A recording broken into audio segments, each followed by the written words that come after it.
حکمتیار د نغمې او موسیقۍ په هکله څه وویل. ګران اورېدونکو السلام علیکم. تېره شپه په طلوع تلویزیون کې د حزب اسلامي مشر ګلبدین حکمتیار میلمه و. د دغې مرکې پوره تفصیل به په بله ویډیو کې وړاندې کړو. په دغه ویډیو کې د نغمې د پوښتنې او حکمتیار د جواب په هکله غږیږو.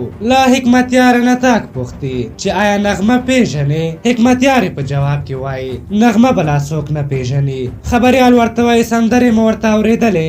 حکمتیار ورته وایي سندرې مې نه خوښېږي او نه یې اورم. وروسته حکمتیار خبریال ته وایي چې نغمه پرېږدئ چې هغه وخت پوښتنه وکړي چې کله اسلامي حکومت رامنځته او ښځې خپل ځای پیدا کړي. خو په هر حال وروسته نغمه پوښتنه کوي. نغمې وویل د کورنۍ جګړې له کبله زموږ ګڼ شمېر هېوادوال او هنرمندان له هېواده کډوال شول چې د هغه له جملې زه هم یم. خو زیاتوي چې ما د مهاجرت په دوره کې هم موسیقي او هنر ته دوام ورکړ.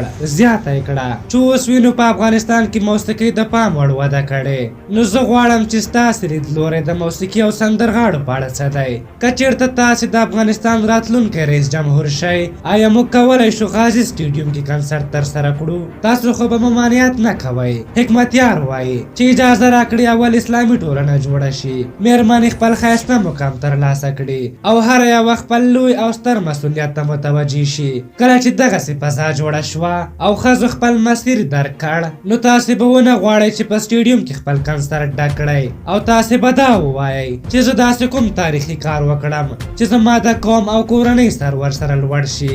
نغمه په جواب کې وایي دا هم تاریخي خبره ده چې کومه ټولنه انجینر او ډاکټر ته ضرورت لري هغه هنرمند ته هم ضرورت لري. او زیاتوي چې موسیقي د روح غذا ده او موږ خپلې ژبې او وطن ته خدمت کوو. اخر کې حکمتیار وایي چې کېدای شي بیا نغمه وغواړي چې کوم سنګر ته مې ولېږه. خبریال په ځواب کې وایي چې خدای دې وکړي نور له دې سنګرونو خلاص شو. په هر حال په ټولنیزو رسنیو کې دغې موضوع ګڼ غبرګونونه راپارولي دي. ډېرو لیکلي چې نغمه تر حکمتیار سل ځله غوره ده.